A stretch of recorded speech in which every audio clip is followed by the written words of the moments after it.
Bueno, pues ya estamos cerca, falta el último bloque de aquí de estas pláticas y no puedo decir que ya que hace hambre porque creo que ha habido suficiente alimento ahí para que todos estén tranquilos. Espero que no les dé sueño. Y vamos a reanudar ahora con esta presentación de cefaleas trigémino autonómicas y lo va a presentar el doctor Rogelio Domínguez Moreno, que como ustedes pueden ver, pues él tiene la especialidad en medicina interna, en neurología y además tiene las subespecialidades en enfermedad cerebrovascular y en cefaleas. Es doctor en neurociencias y es subespecialista en cefaleas en el Centro Danés de Cefaleas. Y actualmente está encargado en el Instituto Nacional de la Nutrición, Salvador Subirán, de la Clínica de Cefaleas de Difícil Tratamiento. Adelante, por favor, Rogelio. Muchas gracias, doctor. Bueno, pues mucho gusto, buenas tardes. Pues yo les voy a hablar un poco de este tema, cefaleas trigémino autonómicas, que se me hace muy bonito porque es uno de los más clínicos, ¿no? Es una de las cefaleas en donde podemos ver cosas muy objetivas que son los síntomas autonómicos, pero que en la práctica y en la realidad muchas veces cuando uno no pone atención a los detalles y a preguntar específicamente si tuvo esto o lo otro, pues el diagnóstico se nos puede ir, ¿no? En resumen, muchas de estas cefaleas son mal diagnosticadas por muchos años por la misma situación, ¿no? Entonces voy a presentar un poquito con casos clínicos para que sea un poco más didáctico y vean ustedes que este es un hombre de 35 años de edad que tiene antecedentes de lumbalgia crónica y trauma craneal moderado, sin embargo no tuvo cefalea después del trauma, es decir, no es una cefalea postraumática y su padecimiento actual consta de cefalea desde que tenía 15 años, o sea, lleva 20 años con cefalea, siempre retrocular y temporal del lado izquierdo, punzante o intensidad 10 de 10 y duración de 60 minutos, ¿no? Ahí están los puntos clave, asociada además a desesperación cuando le daba la crisis de cefalea. Y él refiere que tiene 2 eventos por día, específicamente a las 8 de la mañana y alrededor de las 2:30 de la tarde, ¿no? Se presenta cada año en el mismo mes, en enero, más o menos, y los episodios le demoran un promedio de 4 semanas, ¿no? Y después de eso, remite con o sin tratamiento, remite, se autolimita, ¿no? No responde a AINES ni a triptanos, ha tenido fallas a múltiples preventivos y de su exploración neurológica en realidad es sin alteraciones y la resonancia magnética, que vamos a hablar más adelante de ello, no tiene ninguna alteración, ¿no? Entonces, vean ustedes que lo importante de este caso son varias cosas, pero específicamente quiero que noten de este lado, ¿no? Entonces, una cefalea que es siempre del mismo lado, que tiene una duración corta, que se autolimita y que tiene estos datos que son, pues, ojo rojo, ¿no? Tosis palpebral, edema palpebral, pues es una cefalea que además de cefalea tiene síntomas autonómicos y eso es de lo que tratan las cefaleas trigémino autonómicas. Vamos a pasar un poco de esto. Entonces, con esto, ¿qué diagnóstico creen ustedes que tenga el paciente? Migraña, glaucoma, cefalea en racimos, hemicránea. Entonces, vean ustedes que pues, el diagnóstico de este paciente es cefalea en racimos, y es una cefalea que cuando uno la ve, nunca se equivoca. Son pacientes que están con muchísimo dolor, desesperados, no los puedes interrogar, te quieren golpear o se quieren ellos golpear la cabeza contra la pared. Entonces, es importante que revisemos un poquito los criterios de la clasificación internacional de cefalea y que veamos que estos dolores casi en el 100% de los casos son siempre del mismo lado, eso es lo que nos debe de llamar la alerta. Y acuérdense que la migraña es unilateral, pero suele cambiar unilateral a veces de un lado, a veces del otro, pero que siempre sea de un lado es como una alarma para estas o para cefaleas estructurales, ¿no? Vean ustedes además que dentro de los datos autonómicos tiene hiperemia conjuntival, edema palpebral y tosis, ¿no? Y además de eso, pues el paciente durante los episodios de cefalea tiene agitación psicomotriz, está desesperado.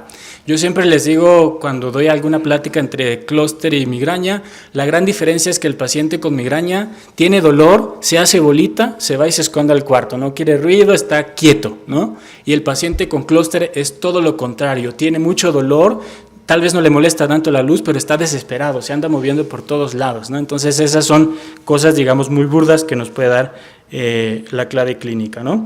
Entonces tiene los datos del dolor, pero vean además el dolor de la cefalea clúster va de 15 a 180 minutos, es decir, de 15 a 3 horas, y solo por definición eso excluye completamente la migraña, ¿no? Que su tiempo es de 4 horas hasta 72 o más si está migrañoso. Entonces desde ese punto es importante que siempre le preguntemos al paciente, además la cefalea es siempre del mismo lado, la duración de cefalea y siempre los síntomas autonómicos ipsilaterales, ¿no?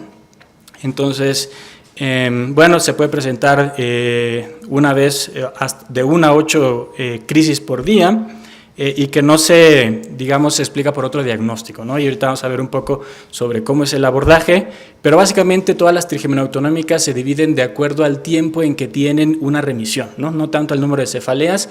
Si tienen una remisión mayor a 3 meses entre crisis y crisis, les llamamos brotes, ¿no? Porque son como 2 a 6 meses, semanas que pueden tener brotes. Entonces, si tienen un periodo libre mayor a 3 meses, son episódicas. Si entre brotes y brotes es menor a 3 meses, son crónicas, ¿no? Es un poco diferente con respecto a cómo se clasifica la migraña. Entonces, tenemos a este paciente, una cefalea del mismo lado, síntomas autonómicos, duración corta, desesperación. Entonces, en general, el estudio que necesitamos es una resonancia magnética porque los dolores que son siempre de un lado se clasifican como cefaleas confinadas a un solo lado. Y ese es un foco rojo usualmente porque esas cefaleas hay que descartar que sea algo estructural, ¿no? Entonces, de acuerdo a la guía de la Federación Europea de Cefaleas, lo que necesitamos en realidad es una resonancia magnética de cráneo con foco en 2 zonas importantes, en la hipófisis y en lo que es carótida y seno cavernoso, ¿no? Porque esas lesiones pueden dar cefaleas que son del mismo lado y que pueden simular exactamente una cefalea clúster, ¿no? Ahora vean ustedes que también dentro de los datos hay una lesión en la hipófisis, entonces hay cefaleas que se le conocen como cefalea cluster-like o similar a cefalea clúster, y el adenoma hipoficiario, sobre todo cuando es productor de prolactina, puede ser unos datos, ¿no? Simplemente ahí tendríamos tal vez algunos otros datos,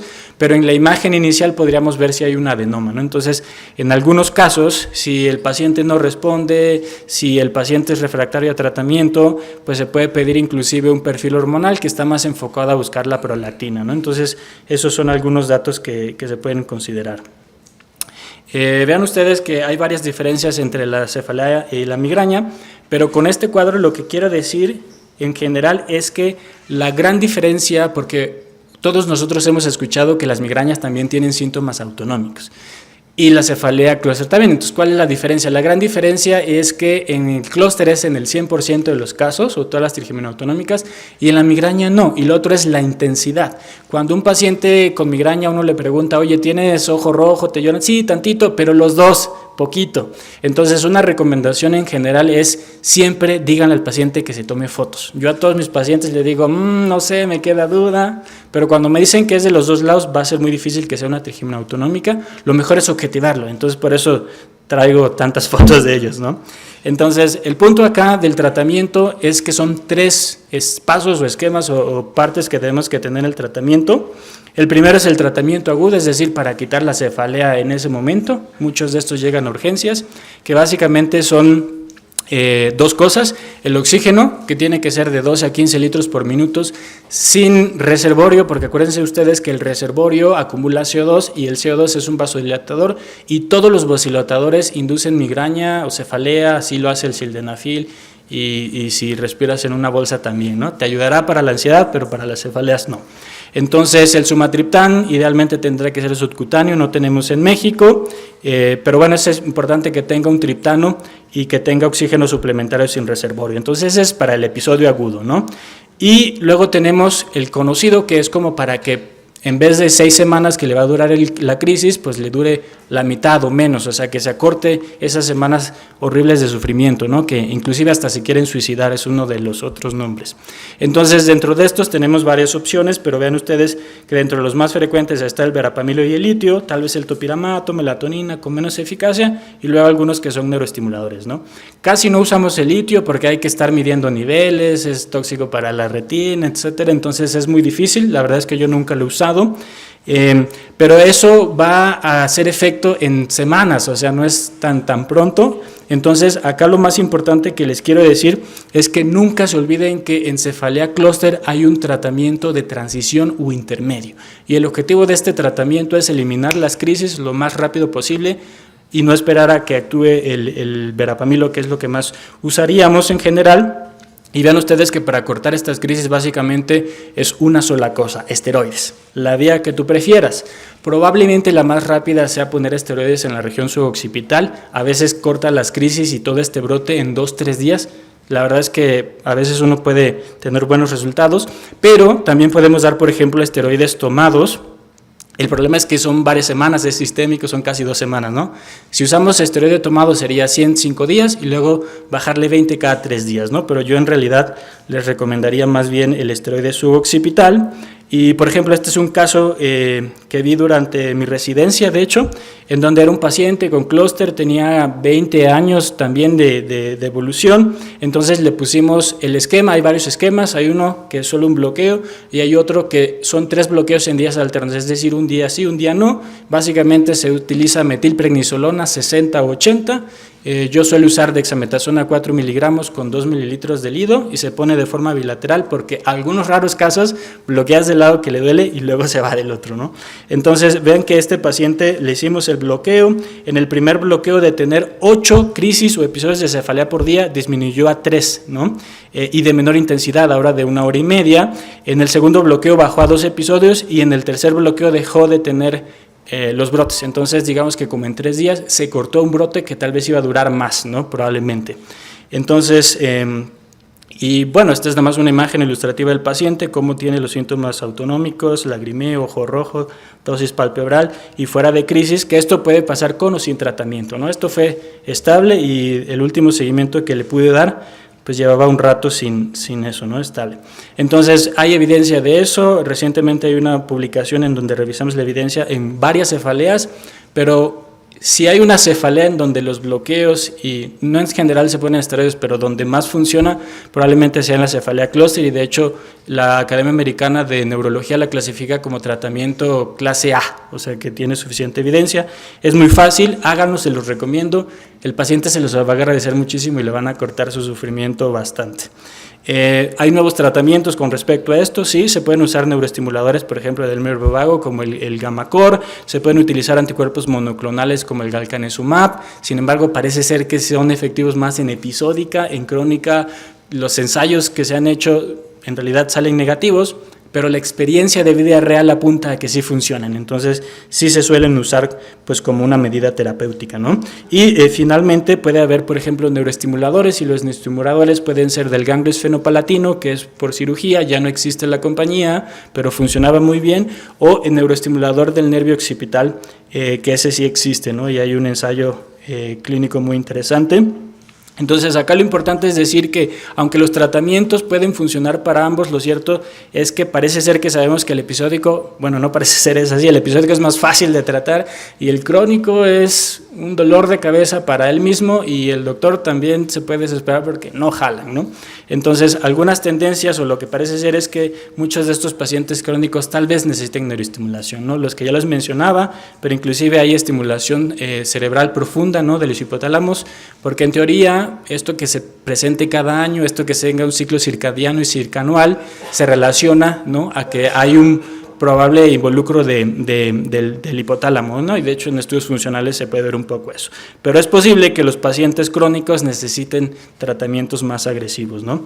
Y de ahí vamos al caso número 2, Es una mujer de 70 años, tiene antecedente de diabetes, hipertensión, reflujo y lumbalgia, y ella, la acabo de ver hace poco, hace un año, refiere que inició con cefalea. Ella no es una persona de cefaleas, siempre del lado parietal y ocular del lado derecho, pulsátil, intensidad 9 de 10, duración 20 a 25 minutos y luego se autolimitaba, 4 a 5 eventos por día, sin agitación psicomotriz, sin foto ni fonofobia, exploración neurológica normal y la resonancia sin alteraciones que causen esa cefalea, ¿no? Es decir, no había una disección, no había nada en el seno cavernoso o detrás del ojo, y sí tiene un infarto ahí incidental, pero que eso evaluamos después. Y de lo importante en esta paciente es que el mismo lado que tiene la cefalea, siempre del mismo lado, pues tiene tosis y lagrimeo, ¿no? Inyección conjuntival. Entonces, vean ustedes ¿cuál sería el diagnóstico? ¿Alguien quiere decir algo? ¿Cuál? Muy bien. Entonces, ella cumple criterios para hemicrania paroxística. Vean ustedes que pues son varios ataques, en general 20, los que se toman para criterio. Para acá lo importante es que la cefalea es de 2 a 30 minutos, ¿no? Se puede traslapar con ¿cuál? Con cefalea clúster, solo que clúster es más en hombres y la hemicrania paroxística es más en mujeres, ¿no?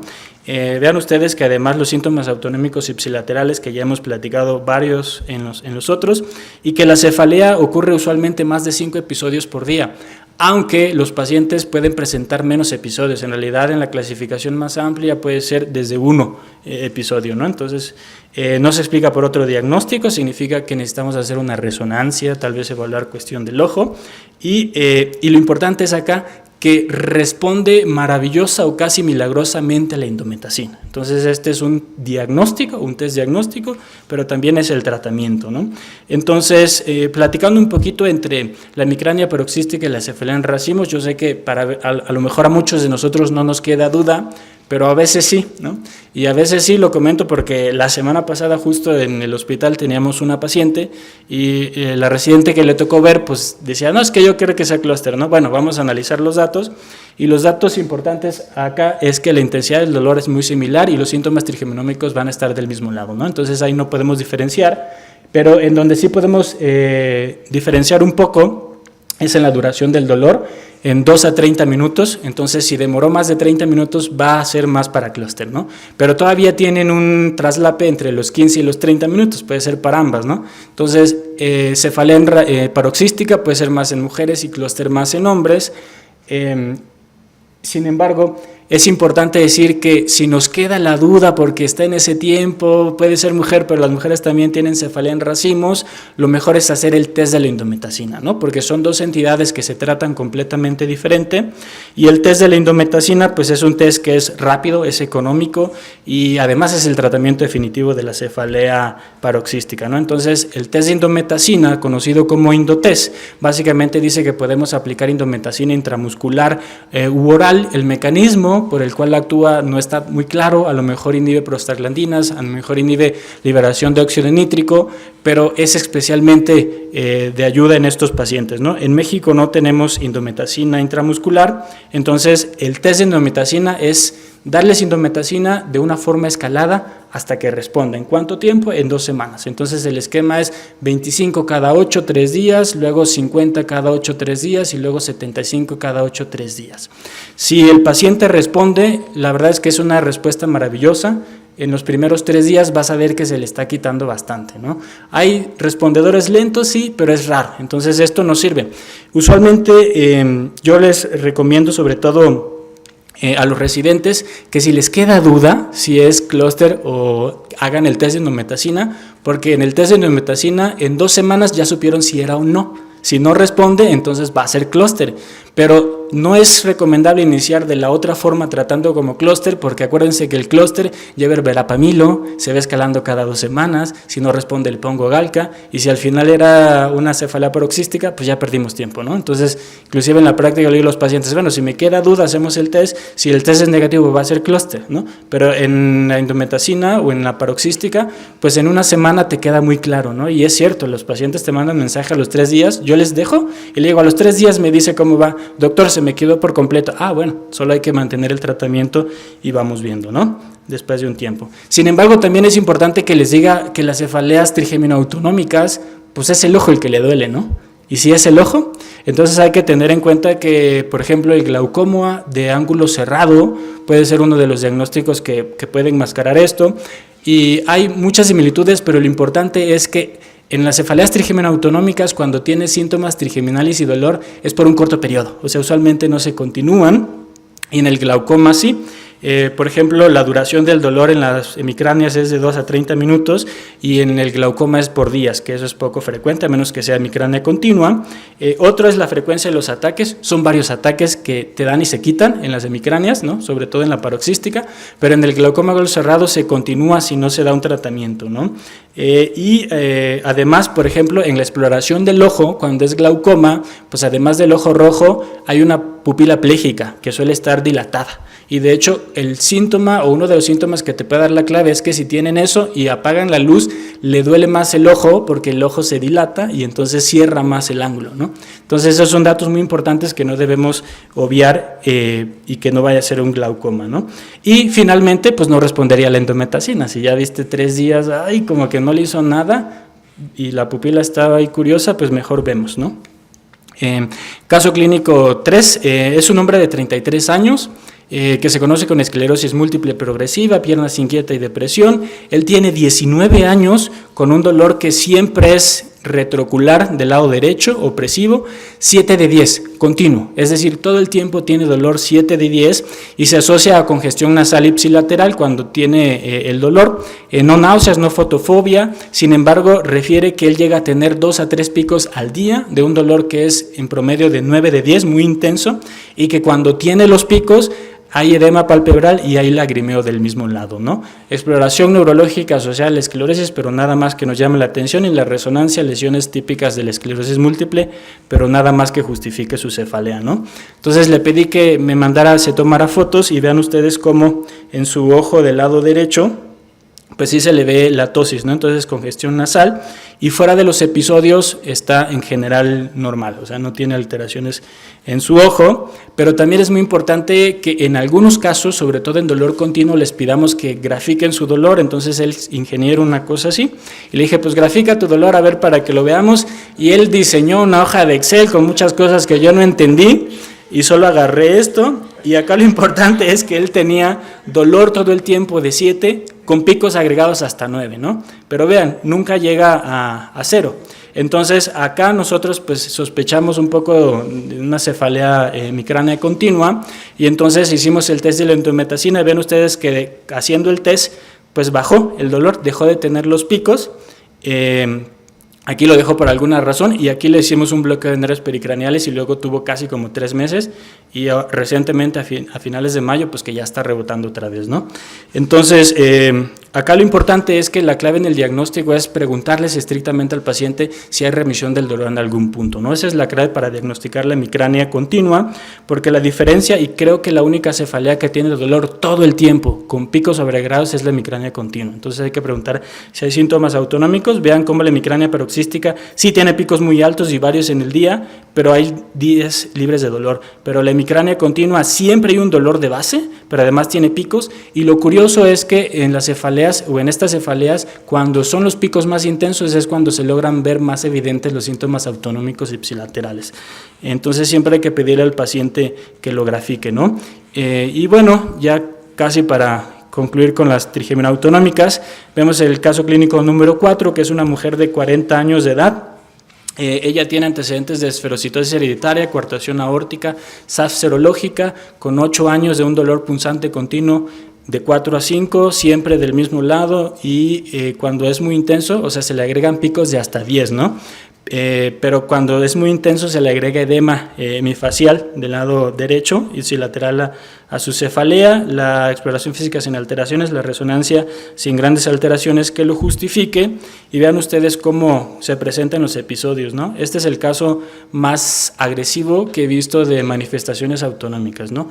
Fuera de la crisis de cefalea, su cara es completamente normal. Durante la crisis tiene todo esto que pues ya pueden ver ustedes, ¿no? Entonces, en ella, más adelante les cuento la importancia de diferenciar, pero en ella se diagnosticó inclusive como una neuralgia del trigémino, porque también le dolía la cara, etcétera, se hizo cirugía de descompresión y ¿qué creen? Nunca mejoró, ¿no? Entonces, porque era una hemicrania continua, ahorita revisamos esto, pero una gran diferencia entre neuralgia del trigémino y una cefalea trigémino-autonómica es que en la neuralgia del trigémino no hay síntomas autonómicos, ¿no? Entonces, ahorita platicamos un poco de esto, pero bueno, ella es una paciente con hemicrania continua, cumple todos los criterios, más de 3 meses, un dolor de base con picos sobrecargados con síntomas autonómicos, responden a indometacina y que no se explica por otras situaciones, es decir, que tenemos resonancia, ¿no?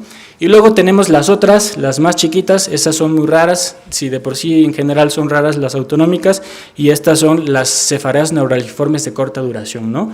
Puede tener síntomas autonómicos o pueden tener lagrimeo o hiperemia conjuntival y ya se le llama SUNC o SUNA, dependiendo de cuál tenga, pero acá lo importante es que son crisis que van de 1 a 200 y que son de segundos de duración, ¿no? De 1 a 600 segundos y que se presentan usualmente a nivel de B1, ¿no? Entonces es una gran diferencia con neuralgia del trigémino, y haciendo digamos, la comparación entre neuralgia del trigémino, vean ustedes que una neuralgia del trigémino, pues usualmente es acá, B3, ¿no? De la mandíbula, y las SUN o SUNA son más acá en B1, ¿no? Y además, como les decía, los síntomas autonómicos, pues no están presentes en neuralgia del trigémino, pero sí en SUN o SUNA. Y otro punto importante, solo para el tratamiento, vean ustedes que el tratamiento en general depende, pero en clúster pues es triptanos y oxígeno en agudo y luego elegir uno de base para inducir la remisión, y uno de los primeros es el bloqueo con esteroide suboxypital. Y de las hemicranias pues no hay un tratamiento agudo porque son cortas de duración, ¿no? Pero el tratamiento en realidad agudo y preventivo pues es la indometacina. ¿Cuánto tiempo se les va a dejar? Es muy variable, pero ya que tienen 0 de dolor de acuerdo a la dosis. ¿Qué dosis? La mínima efectiva. Si 25 cada 8 le quitó completamente, que ahí se quede 2 semanas, de 2 a 4 semanas sin una sola crisis, como que desinflaman y ya luego se pueden retirar, ¿no? Y si son SUN o SUNA, pues ahí tienen otros tratamientos como la lamotrigina, la gabapentina, ¿no? Inclusive hasta toxina botulínica, pero bueno, no hay gran evidencia de eso, ¿no? Entonces depende de la cefalea de la que se trate. Entonces, como conclusión, debo decir que pues las cefaleas, los mensajes para llevar a la consulta o urgencias, depende de dónde los vean, es, número 1, que una cefalea que siempre es del mismo lado y de ese mismo lado tiene síntomas autonómicos, primero hay que considerar cefaleas trigémino autonómicas hasta no demostrar lo contrario, pero todos llevan estudio de imagen que tiene que ser resonancia, que veamos los vasos y el seno cavernoso y el ojo, ¿no? Entonces, para no obviarlo, porque luego me ha tocado pacientes que sí, ya respondí, pero ya no me hago el estudio, ¿no? Entonces eso se nos puede pasar una disección, una lesión ahí en el seno cavernoso, etcétera. Lo segundo es que todos deben tener la resonancia contrastada para las causas estructurales. El tercero es que en caso de duda, ¿no? De repente en estos casos que se traslapan en el tiempo, que no me queda claro si se agita o no, es mejor usar el test de la indometacina porque en 2 semanas defines, a iniciar verapamilo y esperar, no sé, 2, 3 meses, ¿no? El cuarto, en el tercero es también, la indometacina es tolerada muy mal gastrointestinalmente, para algunas personas les da diarrea, dolor abdominal, entonces una opción es el Ecopsid, 200 a 400 por día, ¿no? Y es mejor tolerada gastrointestinalmente. 4, por favor siempre usen tratamiento puente en los pacientes con clúster, porque aunque les funciona el verapamilo, le van a cortar muchísimo, ya se le ponen esteroide suboccipital o esteroide vía oral. Y el quinto es que, pues sí, desafortunadamente estas son cefaleas de difícil tratamiento en lo general, son a veces retraso en el diagnóstico, pero algunos pacientes van a requerir tratamiento avanzado, tal vez neuroestimuladores, tal vez toxina, tal vez bloqueo, depende del caso, ¿no? Y bueno, pues con eso concluyo, muchas gracias, no sé si tengan alguna duda o comentario. Gracias.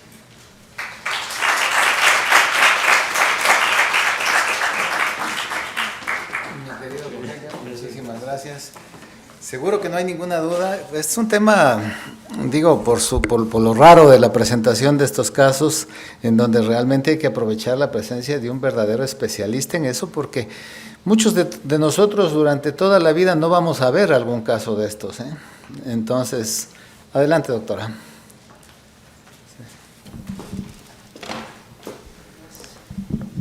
Doctor, ¿en qué momento hace el switch del verapamilo en el clúster a Emgality? Porque a veces el verapamilo no lo toleran los pacientes porque pues los hipotensan, ¿no? Claro. Entonces, Pues dependiendo, digo, la verdad es que no hay una cosa dicha si en cuánto tiempo le va a funcionar el verapamilo, pero se aumenta cada 2 semanas, ¿no? Entonces yo diría que si ya llegamos, creo que la dosis mínima efectiva es alrededor de 460, si ya llegamos a una dosis al menos de esa y no le ha funcionado, es decir, no con 8 por 3, 20, con 240, ¿no? Entonces diría que al menos una dosis de 460, 720 y no le ha ayudado nada, tal vez sea buena idea agregar, ¿no? El galcanezumab. La otra indicación muy clara también sería pues que no lo tolere, ¿no? Porque le da bradicardia, hipotensión arterial, etcétera, pues también sería una opción, ¿no? Solo recordar que el galcanezumab en clúster es de 300 miligramos, entonces tienes que darle al menos una dosis doble o triple, ya tú ves, pero es una dosis alta. Sí. Gracias. Doctor, en el caso de Zoom, si bien se describe topiramato, lamotrigina, este tipo de medicamentos, en su experiencia, ¿cuál recomendaría y a qué dosis? Porque, por ejemplo, te dicen lamotrigina, pero no lo puedes aumentar rápido y explicarle al paciente que vas a estar 3, 4 semanas muriendo de dolor ahí, pues la verdad es que yo creo que no lo va a tolerar el paciente. Sí, de eso la verdad es que parece ser que el que tiene más efectividad sería la lamotrigina. Todos los demás, y por lo raro de los casos, no hay grandes ensayos clínicos, en realidad, entonces iniciamos más con la lamotrigina y lo vamos aumentando 25 cada 5 días y cuidado que no vaya a ser Steven Johnson, pero la verdad es que a veces intentamos fuera de indicación, porque no hay mucha evidencia, pero en algunos les funciona los bloqueos, a veces los bloqueos funcionan para todo y para nada, pero a veces le puedes dejar la lamotrigina y hacerle un bloqueo o 2 bloqueos y ver cómo responde. Algunos pueden bajar tantito el dolor con el Suna con el bloqueo, mientras escalas la lamotrigina y ves si le funciona o no, ¿no? Sí. Felicidades, Rogelio. Sumando a lo que dices, aquí con la pregunta de la doctora, nosotros tenemos un estudio hecho con Colombia, con pocos pacientes, sí, en vida real, y vimos que los mexicanos necesitan menos dosis de galcanezumab. Entonces, si hay estudio, le tenemos ese estudio en donde se aplica como si fuera migraña la dosis de carga. En la práctica personal tengo algunos pacientes que sí tienen con 240, están respondiendo, tú lo has de tener también, adecuadamente, y otros como si los trataras como migraña. Entonces sí tenemos un estudio con Colombia en donde sí es efectivo. Sí. En ese nada más agregar, yo también uso 240 porque 3 es como muy caro, y también recordar que es una dosis al inicio y luego un mes. Y si ya entró en remisión, pues ya quedó. Así es, ¿no? Durante 3 meses, como que dices, para que él se sienta tranquilo, ¿no? Exacto. Pero sí, aquí lo que quería nada más agregar es que en México se utiliza, o sea, el mexicano responde mejor a dosis bajas, ¿no? Perfecto, gracias, doctora. Sí.